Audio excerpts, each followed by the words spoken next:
नमस्कार दोस्तों, कैसे हो आप लोग। उम्मीद करता हूँ आप सब अच्छे होंगे।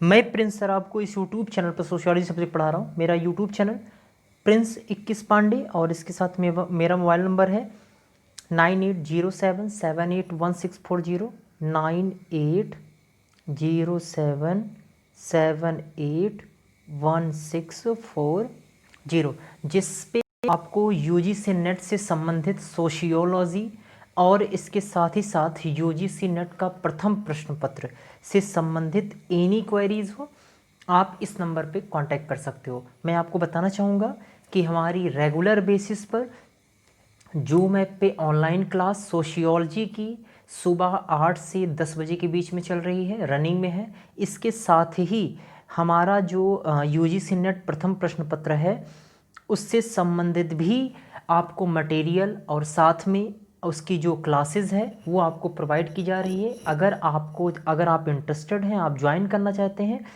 तो आप मेरे इस नंबर पे कांटेक्ट करिएगा। जैसा कि मैंने फिर से बता दे रहा हूँ, मेरा नंबर 9807781640, ठीक है। इस पे आप कांटेक्ट कर सकते हो। मैं आपको बताना चाहूँगा कि हमने एक वीडियो मॉर्निंग में बना दिए हैं और वो हमारा सोशियोलॉजी से संबंधित है। और इसके साथ ही हम शाम के टाइम पे आपको यूजीसी नेट का प्रथम प्रश्न पत्र, उससे संबंधित आपको क्वेश्चंस और उसकी व्याख्याएं मैं प्रोवाइड करता हूं। तो आपने अब तक आप अगर सब्सक्राइब नहीं किया है तो आप सब्सक्राइब कर लीजिए, क्योंकि आपको रेगुलर बेसिस पर इस यूट्यूब चैनल पर 2 वीडियो बिल्कुल फ्री प्रोवाइड किए जाएंगे। एक सोशियोलॉजी से अगर आप बिलोंग करते हैं तो सोशियोलॉजी का एक वीडियो होगा, क्वेश्चंस और संबंधित व्याख्याएं, और यूजीसी नेट का जो प्रथम प्रश्न पत्र है उसका आपको वीडियो प्रोवाइड किया जाएगा। ये हमारा यूजीसी नेट का तीसरा वीडियो है। और इस तीसरे वीडियो में, तीसरा नहीं, ये शायद मेरा चौथा वीडियो है, तीसरा नहीं है, चौथा वीडियो है। इससे पहले 3 वीडियो मैं प्रोवाइड कर दिया हूँ फर्स्ट पेपर का। अगर आपने अब तक नहीं देखा है तो जाके प्लेलिस्ट में देख सकते हैं, वो वहाँ पे लिखा हुआ है। और इसके साथ साथ सोशियोलॉजी की भी बहुत सारी वीडियो वहाँ पर दी गई हैं। तो चलिए हम देर न करते हुए हम शुरू करते हैं। आज टीचिंग एप्टीट्यूड का चौथा पार्ट है और उसका पहला क्वेश्चन है शिक्षण संबंधी सहायक उपकरणों। आपको पता है शिक्षण संबंधी सहायक सामग्रियों में क्या क्या की उपयोगिता के औचित्यता का आधार है, यानी औचित्यपूर्ण क्यों है, मतलब आवश्यक क्यों है या सहायक क्यों है, इतना इतना उपयोगी क्यों है। कौन? शिक्षण सहायक सामग्री। इसमें जैसे प्रोजेक्टर हो गया, कैमरा हो गया, ठीक है, ये सब सारी चीज़ें यूज़ है। ये सब सारी क्या है? सहायक सामग्री हैं। ब्लैक बोर्ड हो गया, ये सब सारी क्या है? सहायक सामग्रियाँ हैं। इसके साथ में इसको कहा जा रहा है कि ये उपयोगी क्यों है शिक्षण कार्य में, किस कार्य के लिए। तो पहला ऑप्शन है कक्षा में विद्यार्थियों का ध्यान आकर्षित करना, ये उद्देश्य है। दूसरा, कक्षा में अनुशासनहीनता की समस्या को कम करना, विद्यार्थियों के अधिगम परिणामों को इष्टतम करना। चौथा है अधिगम कार्यों में विद्यार्थियों को प्रभावी ढंग से लगाना। मैंने कहा अधिगम कार्यों में विद्यार्थियों को प्रभावी ढंग से लगाना। अब देखिए लगाने का सेंस तो यहाँ पर थोड़ा आपको बताना चाहूँगा। पहले हम लोग एलिमिनेट करके सबसे जो गलत है उसको ढूंढ लेते हैं। जैसा कि अनुशासनहीनता की समस्या को कम करना, मतलब कैमरा लगा के आप अनुशासनहीनता को कम कर रहे हो, लेकिन उनके प्राइवेसी का क्या कर रहे हो, आप हनन कर रहे हो। तो कहीं ना कहीं ये इतना इम्पोर्टेंट नहीं रह जाएगा। तो दूसरा आंसर क्या हो जाएगा? गलत है। इसके साथ साथ विद्यार्थियों का ध्यान आकर्षित करना, ये भी कहीं ना कहीं कुछ हद तक सही है। विद्यार्थियों के अधिगम परिणामों को इष्टतम करना, अब देखिए आपको बताना चाहूँगा, ये तो आपको सिंपली समझ में आ रहा होगा, लेकिन इस उस लैंग्वेज का या इसका अधिगम कार्यों में विद्यार्थियों को प्रभावी ढंग से लगाना, ये भी समझ में आ रहा होगा लाइन। लेकिन अगर आप देखोगे तो ये इष्टतम करना आपको समझ नहीं आ रहा होगा। थोड़ा सा मैं इरेज कर दे रहा हूँ। तो मैंने कहा कि विद्यार्थियों के अधिगम परिणामों को इष्टतम करना, ये आपको समझ नहीं रहा हो। इसका मतलब ये है कि इसका मतलब ये होता है कि जो छात्र है या विद्यार्थी है उसको सही से सीखने और समझने में क्या हो, अस्थाईपन लाना। यानी जो भी चीज़ें पढ़ाई जा रही हैं, शिक्षक जो भी चीज़ पढ़ा रहा है उससे संबंधित अस्थाईपन लाना। और किसके? छात्र में एक अस्थाईपन का क्या करना, विकास करना। ये किसके माध्यम से संभव हो पाता है? सहायक सामग्री के माध्यम से संभव हो पाता है। ठीक है, तो ध्यान रखिएगा ये चीज़। तो कक्षा विद्यार्थियों के अधिगम परिणामों को इष्टतम करना। इसके साथ ही साथ मैं आपको बताना चाहूँगा कि इसी संबंध में एक स्टेटमेंट है रॉबर्टसन का, ध्यान दीजिएगा। मैं यहाँ पे लिखूँगा तो नहीं, लेकिन आपको मैं बता दे रहा हूँ, आप बोल दे रहा हूँ, लिख लीजिएगा। मैंने कहा कि ये जो एक स्टेटमेंट है इसी सहायक सामग्री के संबंध में, रॉबर्टसन का एक स्टेटमेंट है। रॉबर्टसन कहते हैं कि, आप लिख लीजिएगा, रॉबर्टसन कहते हैं कि सहायक सामग्री जो होता है के द्वारा ही छात्रों की एक से अधिक इंद्रियों को प्रभावित करके पाठ्य वस्तु को सरल, रुचिकर तथा प्रभावशाली बनाते हैं। ध्यान से सुनिएगा, इन्होंने सहायक सामग्री का यूज़ ये बताया है कि ये जो पाठ्य वस्तु होती है, जो हमारी पाठ्य वस्तु है, उसको क्या करता है, सरल बना देता है, रुचिकर बना देता है, इसके साथ ही प्रभावशाली भी बना देता है। कौन?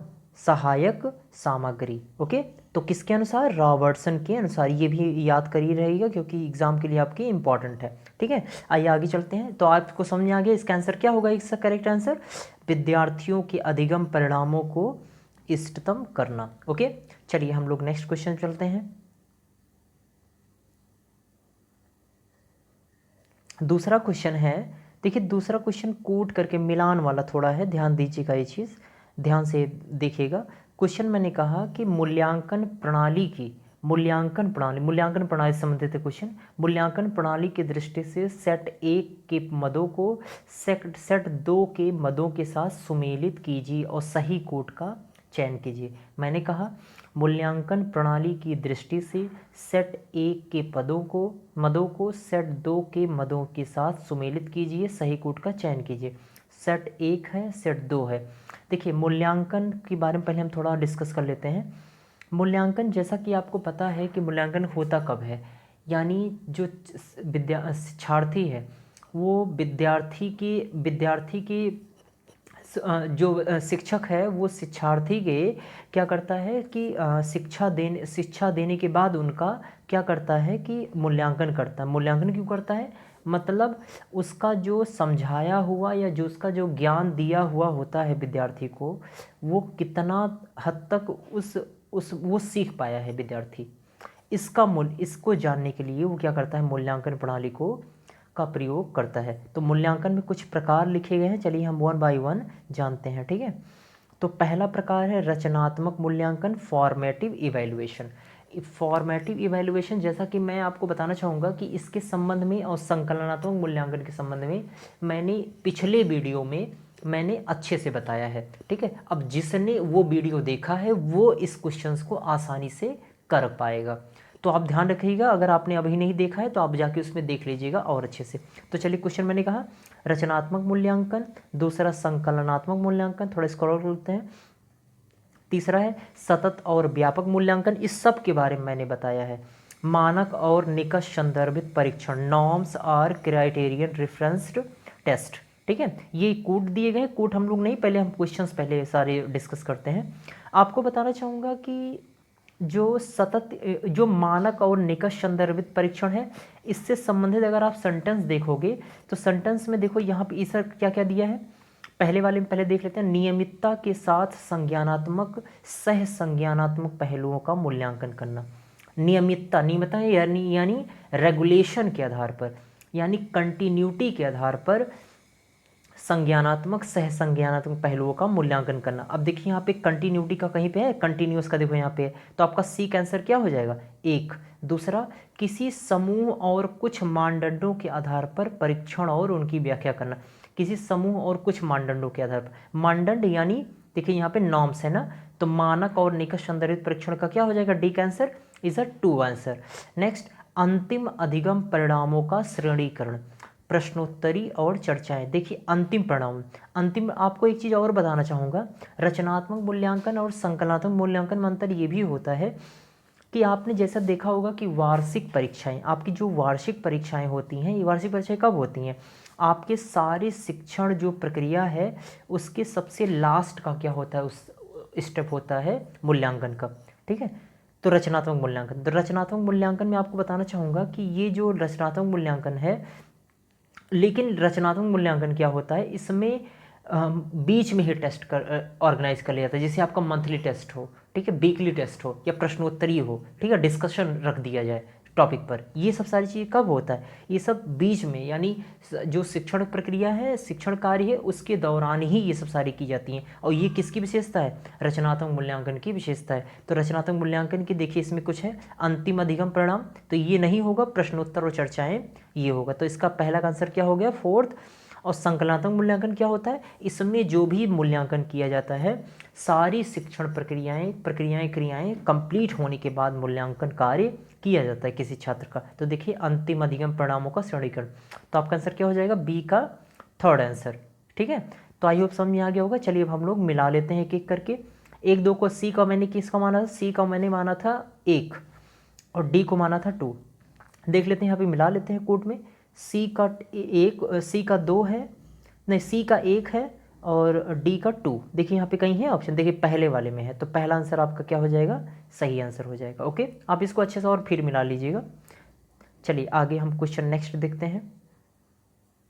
क्वेश्चन नंबर 3 है। देखिए ये तो हमारे लिए एग्जाम के लिए इतना इंपॉर्टेंट है कि मैं कुछ कह नहीं सकता। ठीक है, ये क्वेश्चन है सेट 1 सेट 2, इसको हमको मिलान करना है। एक तरफ संज्ञानात्मक अंतर विनिमय का स्तर बताया गया है, दूसरी तरफ उसकी आवश्यकता क्यों होती है। तो आपको पहले संज्ञानात्मक स्तर की आपको ये भी पता होना चाहिए, संज्ञानात्मक में 3 प्रकार के स्तर होते हैं। कौन कौन सा, एक मेमोरी लेवल पर स्मृति स्तर, दूसरा अवबोध स्तर, इसको बोलते हैं अंडरस्टैंडिंग लेवल, तीसरा विमर्शी स्तर यानी रिफ्लेक्टिव लेवल। अब देखिए स्मृति स्तर, जैसे कि आपको पता है स्मृति में क्या होता है, याद करना होता है। तो याद करने यानी किसी चीज़ को जब रटाने पर या याद करने पर बल दिया जाता है, तो वो बल किस पर दिया जाता है, स्मृति स्तर पर बल दिया जाता है। देखिए इसमें से ऑप्शन कहीं पे है, पढ़ लेते हैं कुछ क्वेश्चंस को। विवेच्य बिंदुओं का आलोचनात्मक विश्लेषण करना, उन पर चर्चा करना, चर्चा करने की बात होती नहीं इसमें सिर्फ रटाने पर बल दिया जाता है, याद कराने पर। प्रस्तुतिकरण के दौरान दिए गए महत्वपूर्ण बिंदुओं को दर्ज कराना। तीसरा है सूचना के विभिन्न पदों पर चर्चा करने के लिए विद्यार्थियों से कहना।